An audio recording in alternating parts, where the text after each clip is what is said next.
everybody, it's Tuesday. It's time for my grocery finds video, and this week I'm going to do something a little bit different. This isn't exactly the normal grocery finds video. However, I do have something in here that I tried new this week that I will share with you, but it's probably something basic that most of you already know about. I'm just a little slow. So, as you can see, I have a table full of groceries here. What I'm going to do is do like a really quick crash course guide, weight loss surgery person's guide to reading labels, because I get a lot of questions and emails mostly from pre-op people wanting to know what they should be eating, how much protein should they be getting, what should they look for in the store, how do they go shopping, is the sugar-free and fat-free stuff really good for you? Like all kinds of questions like that. So this is like a really quick crash course in how I shop.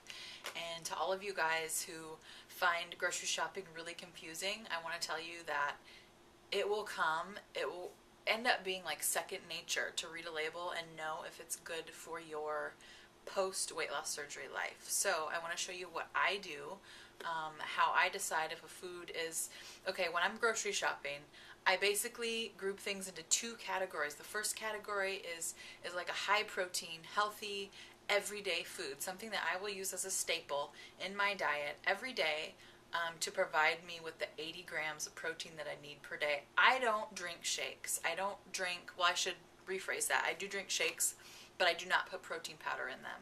I can make a protein packed shake using only food ingredients such as Greek yogurt, milk, peanut butter, unsweetened cocoa powder, banana, berries, like all kinds of things can go to a shake, and you can get 20 to 30 grams of protein in a shake easily without using any protein powder. So that's the way that I prefer to do it. I hate protein powders. I think they're gross, and I think if you can get your protein from real whole foods, that's probably the better way to go for your body anyway. So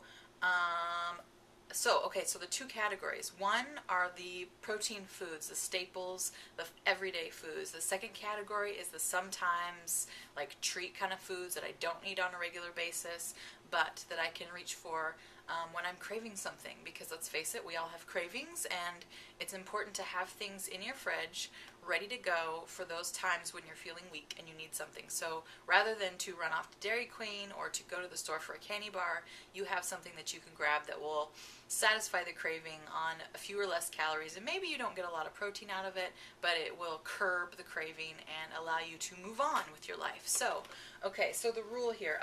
First I'm going to start with my grocery find for the week, which is a small find, but these are lentils, and lentils are like a superfood, you guys, for weight loss surgery patients. For one, they cook up really soft, and you could puree them if you were in like the really early post-op stages, and they're really, really easy to cook. You do not have to soak these like you do regular beans. You can just throw them in some water and cook them. So, but the nutrition information, okay, so here we go. We're going to start with nutrition info. A serving of these beans is 70 calories. How many proteins? The way that I look at a label is I look at the calories and I look at the proteins and I look at the ratio between the two. So if these have 70 calories per serving and 8 grams of protein, that is an awesome find. You want to go by at least having, so like if you have a 100 calorie food, you want 10 grams of protein for that food. That makes it a perfect staple food. Anything above that type of ratio is awesome. Anything below that type of ratio is something you might want to eat not on quite as much of a regular basis. So these have a higher ratio because there's only 70 calories per serving and you get 8 grams of protein. So that is an awesome everyday staple type food. Same thing goes for green split peas. You can make split pea soup out of it. I think their nutrition info is pretty similar. Now these have a few more calories, 110 calories, but you get 11 grams of protein. So again, that's a perfect ratio. This is like a perfect staple food to get you lots of protein. Now let's look at something like a granola bar. You would think a granola bar would be healthy for you, right? It's granola. It's better than a candy bar. But if you look on the back of this package, these have 140 calories and only 1 gram of protein. That's not even close to a perfect food. I probably wouldn't even use this as a treat food. I don't eat these. My husband and my son eats these for their lunches. So to me, if I'm going to put something into my body, it needs to have more than 1 gram of protein, especially if it's going to have 140 calories in it. So that's kind of a no-no. What I would do instead, Now these are kind of another treat food that could go on the list of foods you're probably not supposed to ever have, but you would think Temptations by Jell-O, like that's probably kind of healthy, right? It's not like a fattening food. It says on the package it's only got 150 calories per serving, but it's also only got 3 grams of protein. So this I actually do eat, but I only eat them on rare occasion when I'm craving something like really bad for me. And not that these are super bad, but you know what I mean. And I don't eat them to get in my daily protein allowance. Peanut butter, we all know it's super high in protein, but as far as the ratio goes, this stuff has 210 calories per serving, and that's only 2 tablespoons, which is not a lot of peanut butter, and 8 grams of protein.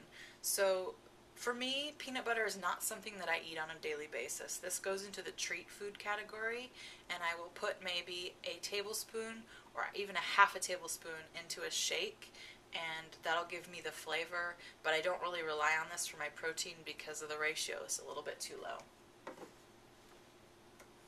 Okay, another thing I want to talk about here is something like applesauce. If you are someone who's sensitive to sugars, when you're in the grocery store and you're reading through labels and you're trying to find stuff that you can have, you might notice that on this label there are 15 grams of sugar in a serving of applesauce, but it says no sugar added on the front. Is that confusing to some of you? What it is the 15 grams are natural sugars that naturally come from the apples. Those will not bother you. Now there are a few rare people who have sensitivities to natural sugars, but most of us are just sensitive to white refined sugar. Now there is absolutely no white refined sugar in this product because it says no sugar added. You want to look for that phrase on juices, on sauces, on jelly, anything you find. Now this is the kind of stuff that is kind of empty calories as far as a weight loss surgery patient because it doesn't have any protein in it.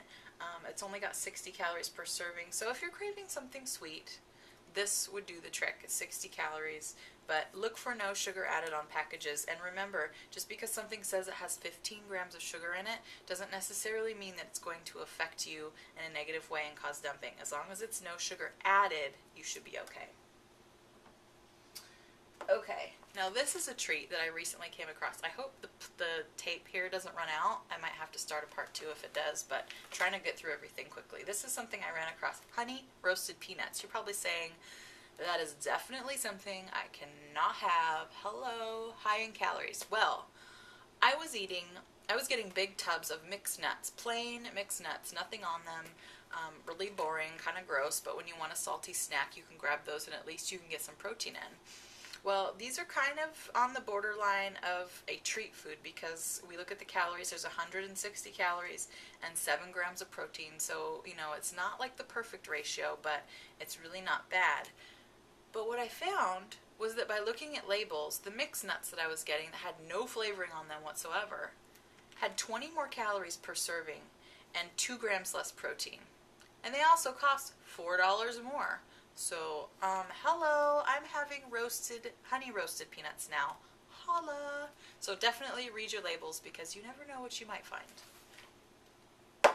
Okay, now, these two right here are like the superfoods for weight loss surgery patients. I use these every single day as part of my staple diet because they have like stellar ratios as far as calories to protein. Cottage cheese has 80 calories per serving. Now this is 1%. This is low-fat cottage cheese. 80 calories and you get 12 grams of protein. That is way over and beyond the 100 versus 10 rule, so this is awesome. This is something you could eat every single day. And Greek yogurt. This is something I've mentioned before, but again, the calorie to protein ratio, this has 150 calories for an entire cup, which I never eat. At the most, I usually eat a half a cup, even if I'm making like a smoothie, or I usually spread it on things, or use it as a dip, or put it into like a sauce, but 150 calories for 1 cup and 22 grams of protein. That's huge. This is an everyday food you should be eating every day. Put it in everything. Just get it in there because this is like a great way to get protein. If you want to make protein shakes without using the nasty powders, use Greek yogurt. It's awesome. So yeah, Greek yogurt. I think that was all I was going to say about this. Yeah. Replace mayonnaise with it. mix it into your chicken salad instead of mayonnaise. Spread it on bread. Bread? We can't have bread, right? Well, this is another one of those little miracle products. If you absolutely are craving bread and you really, really, really want a sandwich and you're sick of wraps, open it so you can see the package. These are by Sara Lee. I think they come in different brands, but for one of these, they're thin buns. They're really, really skinny, like little hamburger-shaped buns. They're only 100 calories for one of these buns. And guess what? In that 100 calories, you get 4 grams of protein. This is not a perfect food, but that's pretty darn good as far as bread goes, to be able to get 4 grams of protein in with a 100-calorie piece of bread. So when I'm craving a sandwich, I use these. I also like to use them kind of like the English muffin, toasted with a poached egg on top. Now that's good, and that'll bump up your protein for the day.